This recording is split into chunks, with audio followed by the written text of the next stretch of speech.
What's up, levelers? Welcome back to another episode of High Level Chronicles, where we dive deep into the world of video games, cannabis, and entertainment. I'm your host, Chris, and with me, as always, my co-host, the man who's never seen a retro game he didn't love, Paul. That's a true story. You ready to take a trip down memory lane with some classic games, some good vibes? Absolutely. This is like my main thing. I love retro games. The look, the feel, the nostalgia. Let's do this. I tell you, man, I'm super excited for today's episode. We're going to dive into some serious nostalgia with retro gaming. However that ends up, it ends up. Whether we're just talking about our own classic memories, whatever it may be. We're going to just take that trip down memory lane. You know what I mean? We're talking nostalgic journey back to our childhood with retro games. We're talking about how cannabis can maybe enhance those experiences nowadays that you're older. You know what I'm saying? A little bit. We've got a lot of ground to cover today. But first, let's kick things off with our leveled up segment. This is where we ask you, what you've been leveling up on, consuming in terms of cannabis this week, as well as the games you've been playing or what you've been watching while enjoying a good sesh. Head on over highlevelchronicles.com or hit us up on our social at HLC Podcast 420. Share your experiences. Maybe you'll be featured on next week's episode. Paul, let's start with you this week, man. We'll switch it up a little bit. What have you been leveling up on? What's been going on with you? So I been leveling up with a few things. I have this little friend with me with some strawberry cough, and been playing some card games this week on the card games on my Switch. So there's a game called Gwent. This is a game from the Witcher series of where you're building a deck and fighting your opponent or whoever with the deck that you build. The more you play, the more. So you're still on that Witcher kick. Absolutely, man. Yeah. So even the game within the game kind of thing. And now they have their own like mobile apps and stuff. So been having a good time with that this week. How about you? Right on, bro. As for me, well, I got to say something first, man. For anybody watching on YouTube, Paul forgot one big thing. He leveled up. I mean, y'all look at this. He's got the curtains going on. He's got a backdrop. I mean, he leveled up his studio. Look at this. I mean, so gotta give you props on that. It looks nice, I gotta say. I appreciate it. Yeah, the studio was a bit bare, and I wanted to really get a vibe of what we're talking about. Some gaming, some psychedelics, cannabis, trippy shit. Yeah, I get it. I'll tell you, man, I've been enjoying a nice hybrid strain, LA Kush Cake, and I get it from a place in North Carolina. I get a lot of stuff from. It's a perfect balance of like uplifting, like a sativa, and relaxing indica effect. So almost like a 50-50 balance, perfect for gaming sessions. And speaking of gaming, I've been actually, I switched away from COD and stuff a little bit. I've been playing, I don't know why I found myself playing, I've been playing WWE 2K24 lately. Just climbing weekly towers and the faction wars. I think I just needed a break from the FPS and the COD. That I feel like I need to hop back on. I think after we get done shooting, I think I might hop on some Overwatch, maybe some Call of Duty. Yeah, what else do we do? We started watching a new show. It's called it's called Unlocked. You heard of that? It's on Netflix. No, what's that? Dude, it's actually kind of cool as shit. It's an experiment they did, and I don't know when they did it. It's just now airing. Well, it aired, I guess it came out like a month ago on Netflix or something, but it's a prison in, I think it's Arkansas.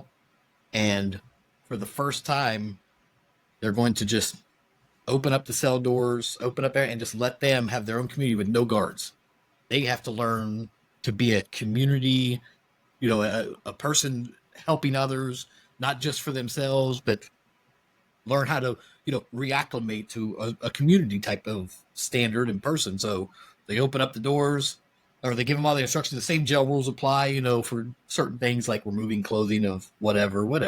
But no guards, no nothing, and they have to rule their own, basically, and we've only watched the first couple episodes, and there's already been a couple fights, of course, and the guy already made a shank. He already got kicked off the prison, sent to another place. So yeah, like it's pretty cool. How do they maintain safety with that? That seems, are these like low-level offenders, or no? Like one's in for capital murder, one's in for like there's It's a large group, but so when I say it's the prison, so you got to think of prison, right? I've never been in prison, but I've watched enough shows to assume that they're not lying on how prisons are set up. But they Right. have like wards, different wards of each prison. So you Hmm. have like a section. Well, this is one ward. It's H ward or whatever it is. So it's only, I don't know, maybe 40, 50 prisoners, but still a decent area. You know what I mean? Still a decent size. And the guards are always there watching. They have all these cameras set up that can see every little place, and the minute something happens, they're right through the doors. What they're told, and this is nothing's happened to where they've had to break down the doors. They found the guy Hmm. that made the shank, right? But they just went in and said, "Hey, we know what you have. Let's go."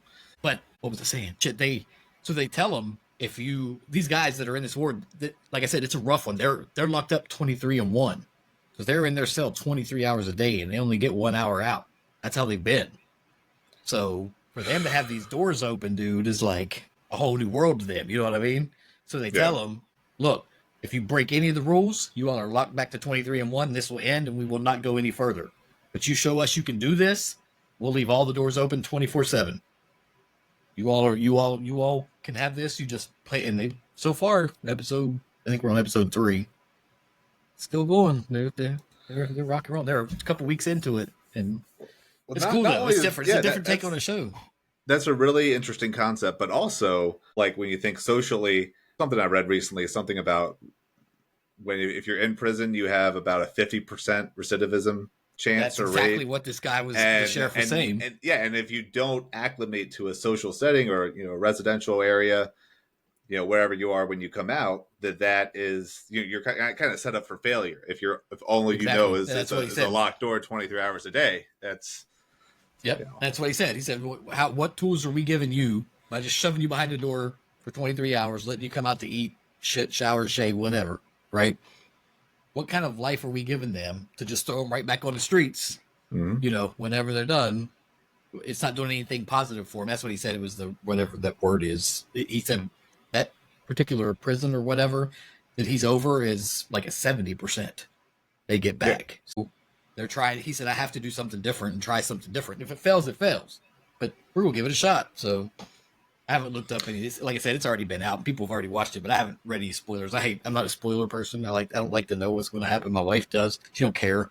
You can tell her the end of a movie that's coming out, and she'll be like, "Oh, I still want to see it." Not Yeah. me. I don't like being spoiled. I like surprises. Yeah. No, But that yeah, yeah. that's what I've been watching. That is actually pretty cool. Or I should say we, my wife and I. That's what we sort of wind down. Like I said, man, every night we wind down with a joint or something, and just that's our relaxation time. What about our Yeah. levelers, Paul? Man, what have they been leveling up on this week? Got anything? Yeah, we had a few levelers send in some things. So one is at just another man 92. He says this week I've been hitting up some Pineapple Express. Great movie, great strain. It's a classic strain Classic. that never fails to put me in the right headspace, and I've been diving back into the Super Mario World on the Super Nintendo. The nostalgia is real, my Nice. friends. So yeah, that gives us a little taste of what we're talking about tonight. And then at Stephen F said, for me, it's all about the Blue Dream, smooth and I mellow. love And some I've Blue been Dream. replaying The Legend of Zelda: Ocarina of Time. This game just never gets old. Ooh, a beautiful game. It's one that I want to dive back into. I never played it when it was out on the N64, but I heard that they're doing a re-release, and I'm sure we'll talk about some re-releases Yeah, I heard that. later We on. actually, I But think I was a like, oh, few maybe that's episodes. for me then. Yeah, Yeah, it's a good game. It was in our list when we talked about a few before when I was with Brian. We talked about that game on one of the top 10 lists that it could have made. It's a classic game. mm-hmm. Dig it. Yeah. We also have Mark G from Denver. He's talking about how he's been loving some Gorilla Glue while playing Donkey Kong Country. Very appropriate. And Love Lisa Donkey Kong. M, who's from Portland, who has been all about that strawberry guava while binging Stranger Things to get ready for the new season coming out. Is that coming out this summer? Sweet. It's this year. I don't know if it's this summer. They said 2024, so Well, it here might we have been are. pushed back already. I don't know. Yeah, halfway through. Either way, definitely some great picks. Shout out to our levelers who shared their picks this week. Let's dive into our main topic: retro gaming and cannabis nostalgia. Let's light one up. Take it back to a time where game art was fucking pixelated, cartridges needed blowing, and cheat codes, bro, they're pretty much essential for some games. And, you know, retro games are such a huge part of our childhoods. I remember coming home from school, grabbing a snack, and just getting lost in games. And let's be honest, those games back then, man, and I don't know if it was age or just the way they are, they were brutally difficult. But that's what made beating them so satisfying. And that's where cannabis comes in, man. I think it can help you relax, get in the zone, appreciate those challenging moments even more. You know, to go back and revisit and play these games now, it's like it slows, you know, time slows down. And you can really savor every pixel, you know, and every sound effect. So, Paul, I'm going to ask you, man, tell me, bro, what's the first classic game that comes to mind when you think about your childhood? There's a lot, but I'm going to say first in my Let's start with head, one. The first one you can go back to. EverQuest. EverQuest was the model for every sort of MMORG that came after it. So for World of Warcraft, Guild Wars, Elder Scrolls Online, late 90s, early 2000s. I think the first edition of that came out in 1999. And how old were you then? I would have been 9. So 9, 10, 11. I'm just starting. I have no idea what I'm doing. And EverQuest is a particularly punishing type of MMORG where they give you no hints. There's no mini map. There's no not even really a map. Like you're just kind of here. And they don't give you like, oh, here's a quest marker. This person wants you to do something, and it's insanely brutal. And so as a 9, 10, 11-year-old kid trying to play this, I was like, I gotta get good at this. I gotta figure out something. And that's actually one game that I've been coming back to as an adult. They have it on Steam now. I think it's free. Yep. And it's highly rated on there too. Yeah, it's still a highly rated game. There's an entire Reddit community dedicated to, it's called like P99 or something, because that's when it came out, and they have it like completely modded. There's like 23 something expansions, and they're like, no, just the first one, and like you can like form guilds and stuff, and they give you tips about where to find why things. You're into WoW and everything. Yeah. I mean that's really where it started. And then when you look at WoW that came out like 7 years later, you know, completely better graphics, and story system, and maps, and it's more of a spoon-fed kind of game that more people found it's enjoyable. But EverQuest, that was the OG there. Nice. For me, as far as one of my first classics, it has to be showing the age gaps here, the age difference here with us. Mine is Super Mario / Duck Hunt in the Nintendo Entertainment System. So this is 87, 88 instead of 89 or 99, where you're talking a 10-year difference. And there was just something so, what's the word I want to use, magical about that first level. Jumping on Goombas, collecting coins. I mean, Mario was my fucking jam until 89. And in 89, Teenage Mutant Ninja Turtles came out for the 64. Let me tell you, bro, Teenage Mutant Ninja Turtles was fucking hard as hell for a 6-year-old. That's how old I was at that. So that was rough. So I actually went back and played it again. It was tough. Yeah, I went back and played it again probably like 10 years ago or so. And man, it was still hard as hell. And this was before, this is when they only had 2 buttons on the controller. You know, so how simple can it be? You know what I mean? But yeah, that's like the first ones I read. That was my child. That's like the oldest I can think back, you know, of me. Now, I played Atari before all that and played Pong, but for me, like the vivid memory of me gaming, sitting in my room on the floor, legs crossed with that Nintendo controller, you know, it was Mario Duck Hunt. That was the shit. Dude, that I could play for hours. But then you move on to the next gen. For me then, it was Sonic the Hedgehog on Sega Genesis. I spent countless hours, dude, trying to perfect those levels. And still to this day, every single time I hear that Green Hill Zone music, the classic Sonic sound, I'm constantly transported back. I mean, Sonic was a game changer, no pun intended, but I remember those days vividly. The Sonic the Hedgehog with the Sega. Oh yeah, the N64, the GameCube, just a lot of nights going over to a friend's house, and then what you got, Mario Kart, Mario Party, Super Smash Bros, GoldenEye, um, and Dude, we played that's exactly NFL what makes them Blitz. Yeah. memorable, right? I mean, Mm. that's the kind of special memories that makes it memorable. Whether it was the childhood friends you had over playing, or the simple graphics, the catchy music, the challenging gameplay. That was part of it. And if you combine that nowadays, if you're an adult playing these games, having fun with people, you can. Nowadays, it's more online. We'll get to online, but that's Mm-hmm. what it is. But you combine that with the right cannabis strain, man, it can be a truly magical experience. I think cannabis has a way of heightening our senses, allowing us to appreciate the little details in these games that we might have missed as kids. So going back and playing, I know I missed a lot of stuff. I'm like, man, I don't even remember that. Like this was here, it's like Easter eggs and stuff that they threw in games back then that are still to this day. Yeah, I will find old cartridges, like because I still have a GameCube and an N64, like some like refurbished ones. But like stuff that I don't even have things to play. And this is not planned, but I looked over at my desk and I had a Pokemon Red Game Boy cartridge. Probably still works. Wow, I don't have a Game Boy. This is just something that like came when I was like unpacking for. dude, I think I do have a Game Boy. Yeah.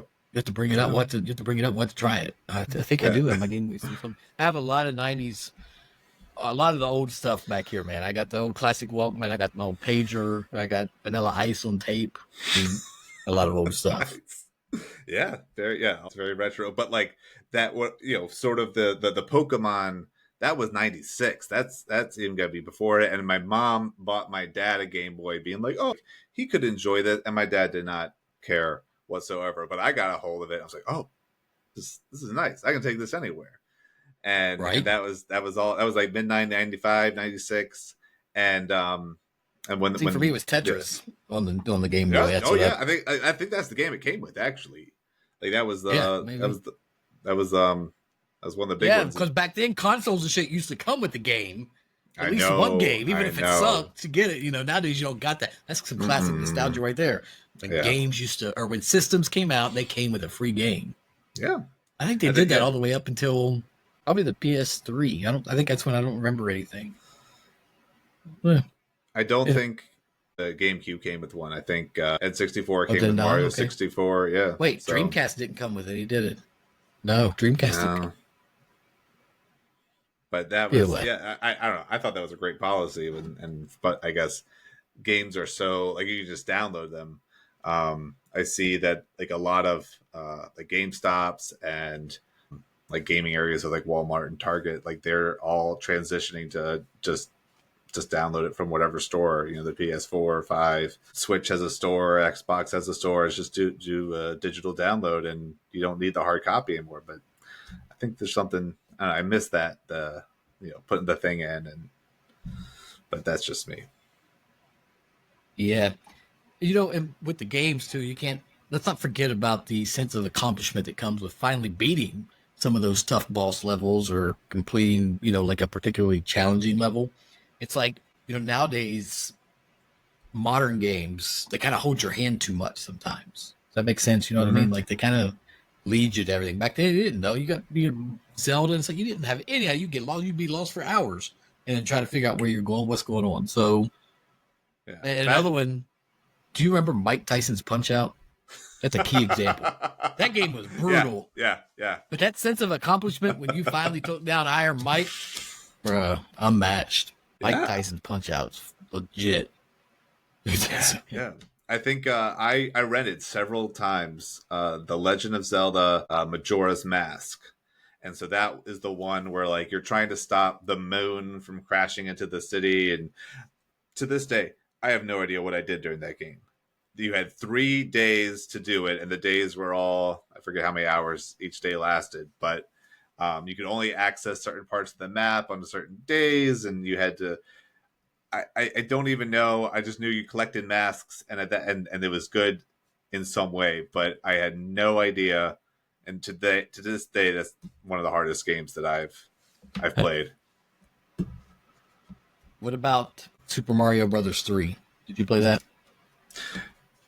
I think so, but never. Nothing beats Super Mario Brothers 3 and the feeling of that's where you really found all these secret levels and hidden shortcuts. Mhm. That game had so many surprises around every corner. That's the one that really was tricky. The one you could be like when Peach, first you and can she fly. flows. Yeah. Yep. No, yeah, that one. I mean, many Mario games, like, they seem fun until you see how many levels there are, and you're trying to get to, your princess is in another castle, and Right. and it just keeps going, and then you get into some levels that are like, oh, like, this is like actually very difficult. I learned something new about the Marios. You remember the Super Mario Brothers? It was, but when they had the airships, you had to get you were in the air on these like pirate ships, and they had cannons that shot fire out, and you had to dodge it. Yeah, Did you know you could break that fire? You could destroy that fire. Never knew that How? till just a year or two ago. So you have to go and collect that little flute thing. It was part of the game where you collect the flute. You can make different costumes or whatever. You remember that?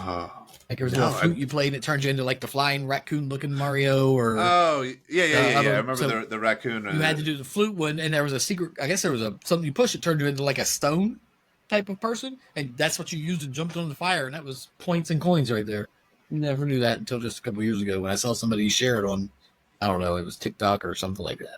You got to be kidding me! I never knew that. Yeah, and I think there's like a show out right now, and it's like something. Can you guess the song with like a certain amount of notes? But for me, there's like certain notes of like an opening sequence of a game that's just like, name that tune. Boom. Name that tune. I think is the name of the show. Yeah, but with gaming, there's certain just first couple notes, and I'm back there. The people that I played it with, the experiences I had, all the memories come rushing back. Absolutely. What about, for me, it's like Mega Man X. The music, the action, the bosses, it was so ahead of its time. And playing it now, a little leveled up, it's like an even bigger like adrenaline rush, especially with a nice indica string. Just levels up that nostalgia feeling. And it's not just the games themselves. It's like the whole ritual, like, they're blowing into the cartridges to make them work. The clunky controllers in those systems. You remember some of those big clunky controllers, the pixelated graphics that were state of the art back then. I mean, nowadays, if you look at it, that was state of the art. And I think, as adults looking back on that, Cannabis just helps us appreciate those things a little more. You know what I'm saying? When you level up thinking back about all those nostalgia, those old school graphics, the soundtracks, like you said, make the experience amazing. Yeah, I mean, and it's not like you're just playing a game; you're reliving a part of the childhood, like you said. Oh yeah, you can go back and play an old game and go right back in your memory to where you were at playing that as a kid with your friends. Yeah. In downtown Frederick, there's a place called Spinners, and actually, I think they're just moving to an even bigger location. But it's an arcade. They're moved to the by the Warehouse Cinemas where they're moving, the old Frederick Mall. Yeah, which is great combination. $15, and you play all these.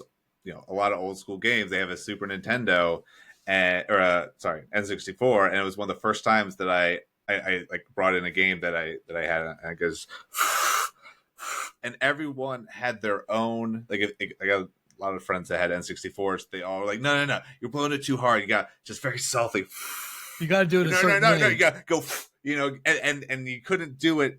It was like grilling on another man's grill. Blowing into another, kid's cartridge. Like, it was like, this is mine. Exactly. I got my way. I had to do it. Don't, I got this. It's not about the games themselves. It was just the whole vibe, right? I mean, it was just the whole vibe back then that we took for granted. Mm-hmm. You know what I mean? It was just, I remember sitting on the floor, controller in hand, snacks at the ready. It was like a whole ritual. And I was too young then. But nowadays, Cannabis, I take that and it heightens those memories. Makes it more immersive when I sit down and think about it. What about some like iconic moments from any of those nostalgic games? Can you remember like Boss Battle or anything like that stands out? For me, like the first time I faced Bowser in Super Mario Brothers, like I said, that was my game. Like that moment was just, wow. I'm a Bowser now. And you couldn't in the game. It wasn't like it saved its place. Or what about when you finally pulled the Master Sword in Zelda? Oh yeah, Like, those moments are just 100%. seared into my brain. They're like, and revisiting them now, dude, it's like experiencing them for the first time all over again sometimes. You know what I mean? It just takes you back. Like I said, you get that giddy feeling, the excitement. Yeah. It's all there. It's I like mean, with I think just the with GoldenEye, and which is coming, having a re-release of its 007. own. Yeah, Woo! yeah. Favorite multiplayer of all time. The cinematic Was at the fighting to end. get Odd Yeah. Job. I'm Odd Job. Oh no, he was banned. Can't be Odd Job. Too short. That house rules. House rules for House sure. rules. Too many fights about it. We're like, guys, I just want to play the game. Don't worry about Odd Job. But he there's like cinematics at the end of that on the story mode that, well, at the time I was like, oh my god, I was like, I'm watching a movie, but it was obviously so pixelated that at the time, as like 8-9 years old, I'm like, this is it, this is amazing. But Did you ever we have an age gap here in our gaming nostalgia, but do you remember when magazines had cheat codes in them? Do you remember magazines like there was Game as Informer and all these other things that had cheat codes? I They had like was pages and pages of cheat codes on them. I was a I subscriber used to to Game ask my Informer. mom. Yeah. So I used to ask my mom to go to the store because, when you ask your parents for something, no, put that away. No, we don't have, wait, not this week, not this week. That's what I was always told. Mm. So I was like, hey, can I go to the store with you, the grocery store? She'd be like, sure. And when we get there, I'd have in my pocket, I'd have a paper and a pencil or a pen. And I would go while she'd be in the grocery shopping and everything. I'd sit in the magazine. I'll do with those magazines, writing down cheat codes for the games that I had at home. So I didn't have to buy the magazine or ask her to buy them. So, wrote all that shit down. Yeah, I'm not a big magazine guy, but the two that I had a subscription for was Game Informer and then Rolling Stone. And that was it for me in magazines, because I'm also, again, with sort of the age gap, the internet was becoming a thing. And you just dial up the modem and be like, what are the cheat codes of this Mortal Kombat game I'm playing, and the fatalities and things like that? See, I asked because you're close. We're like at that. We're close enough to know some, like you're close enough to know a lot of the older stuff that I know, but not actually experience some of it. You know what I mean? So that's why I asked you. I didn't know if you had done that. Younger millennial and older millennial. You think about the nostalgic of like multiplayer experiences back then. Like you said, playing side by side with friends or siblings, trying to beat each other's high scores or compete levels faster. Those are still some of the best gaming moments that I can think of. I have so many memories of playing Contra or Double Dragon with my buddy Sean. Rest in peace, brother. Passing the controller back and forth and just trying to make it as far as possible without running out of lives. Nothing today beats those memories, bro. Even when you have these friends online, it's just, getting together with friends like in person for a night of Mario Kart, Street Fighter 2, 007.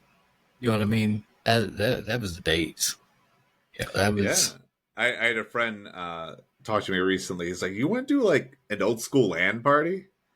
And I was like, absolutely, I would. That's, you don't have those anymore. Even with LAN, like that was a local area network, and you all had to be in the same room, connected on all the same Ethernet cords hooked up all over the place. Yeah, LAN parties were the shit. Yeah, and with the advent of Wi-Fi and all the stuff in between dial-up and what we have now, it just became easier to do that separately. And those were still a lot of fun, but I feel like you lose something in the lack of togetherness. Like I said, now, togetherness.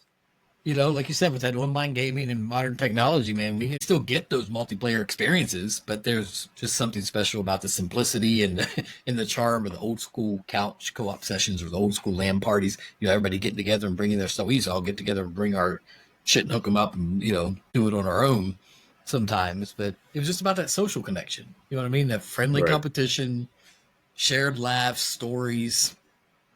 I mean, I remember even when I turned I was probably 21 or 22, somewhere in there. meeting at one of my boys' cribs. So we were into cars and things like that at the time, right? It was Fast and Furious shit, all that. So but we used to meet at his crib and have nonstop competitions in NCAA football on the PS2. And we would each have to like pick our team like a week in advance. We plan this whole thing out. On this date at this time, it's college football playoffs, baby. We're playing. So we started on a Saturday, you know, Saturday morning. Everybody had their college teams picks, and we had the draft and lineups of who was playing who, and we all played our college teams to the final. And somebody got those bragging right. We even had a real legit fucking trophy, bro, like for the winner. And that went on for years with the college football. Then they stopped making it. The best selling, it's still to this day, you can look it up right now online. I guarantee you, my memory, I know I'm high, but I know it's still one of the best selling EA sports games of all time. And they stopped making it. But they are coming out with NCAA 25 after all these years. So that's going to be a game I'm fucking hyped for, dude. So they're doing 25. What year did they stop? Oh, God, like 2012. I think. Jeez. So that's why I remember somewhere in there. So yeah, dude, it's been forever. They stopped doing it because there was that whole thing, and I'm not saying this was the only reason, but that big stigma with colleges making money off stuff outside of college shit, and players getting benefits from either you're using their real names and figures in these, figures back then in these games, and they're not getting anything off of it because they weren't allowed. So there was this whole like lawsuit, like they're not doing this. NCAA or EA Sports is making all this fucking money, and they're making it. It's not going to the colleges. It's not going to the players. So there was this whole thing, and now they're finally back to making it again because now college players can make money and get sponsorships and shit now. So which was so it's opened up everything. Zach was saying before, they gave Reggie Bush his Heisman back because everything that he did back then is completely illegal now. So they're like, well, here you go, and which I think is cool. I always was one of the people that was like, if people are making money from your likeness, your name, your ability, and you can't, there's always something wrong about that to me. But I was looking at a lot of things to for this episode, thinking about a lot of games, and I came across a piece that was talking about the downside of nostalgia and how questioning like obviously when we think of nostalgia in the first place, it's like, oh, there's all these good memories, but it was questioning it about like, do we look at things in the past with rose-colored glasses? Are like the memories, like, are we just trying to recreate a memory and not moving forward? And I don't know. I think that everything in moderation maybe, but for me, I will go back and play games that I missed growing up. Like, I know the Final Fantasy series has, I don't know, 20, I think, some expansions. Yeah, and I was titles. I was like, why don't I just go back to the first one that came out probably in the 80s or 90s, and they remaster them and make them a little better. Yeah, I remember when that came out on PlayStation. That was a huge deal with the graphics it had on PlayStation. 5 years ago, I bought a PlayStation 1 with the express purpose of like doing these old Final Fantasy games because I'm just a nerd that way. But it was a lot of fun and incredibly hard because they don't give you anything. There's no guide. More bits and stuff that they would have to add, and they didn't have the room for that. So you get something very basic, and that's why they had those magazines when I was younger, because that's where all your information was. How do you get through this level? How do you get to here? Here's the cheat code, up, down, left, right, A, B, select, start. Cheat code for Contra, yeah. Remember, still to this day, remember all that. Levelers, it's your turn. We want to hear about you. Your favorite retro gaming memories. What games do you like revisiting now that you're older? How does Cannabis enhance your nostalgic trips down memory lane? Hit us up, highlevelchronicles.com, or on social media at HLC Podcast 420. And if you have any suggestions for future episodes, let us know as well. We love hearing from our community, and we're always looking for new topics to explore. What else you got, Paul? Maybe we'll get some responses for next week. Oh, yeah. I mean, I think that, and again, I think you and I, with our different interests and ages that we started, there's a wide breadth of like the first game that a gamer looked at and be like, oh, this is something for me. This is something I'm going to enjoy. And right now, our sort of generation is really the first to have it as a child, and then through adolescence, young adulthood, and now the average game. What'd you take a guess? The average age of a gamer right now. What do you think it is? The average age. Ooh, I would say like 13. 33. Wow. Yeah. I would think more teens and kids. Well, I think I'm thinking like a lot more. Average into it, but yeah. But right I guess now, what are they considering a gamer? Because I mean, my you see kids nowadays are 3 and 4 years old playing on phones and everything else, so learning games and stuff.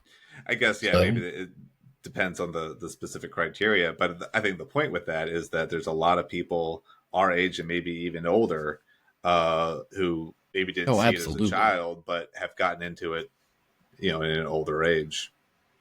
Absolutely.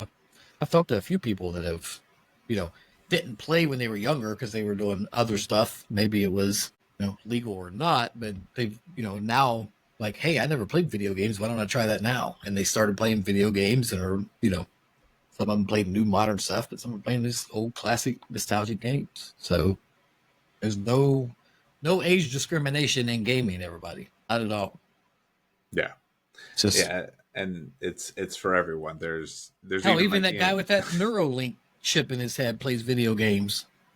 You know what I'm talking about? The Elon Musk patient that has that thing in his head where he can't do anything, so it does it all for him. That's what he does, is play games. Is that with like through now. the eyes that they do that or something? Like how does he control it? It's implanted in his head. It's just his thoughts. All he does is look at the screen and it does what he's thinking. I feel like I might have heard about that, but he has no cognitive abilities whatsoever. So it's just his thoughts controlling that screen thing, and he games and everything with it. Yeah, it's wild, dude. The things that we can do nowadays and what's coming. Yeah. I'll say, I think that's all the time we have for this episode today, folks. We hope you enjoyed this trip down memory lane as much as we did.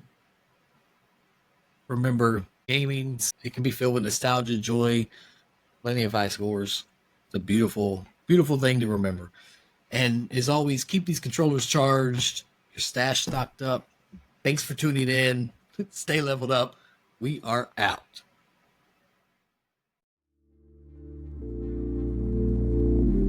Thanks for listening to High Level Chronicles. See you next time.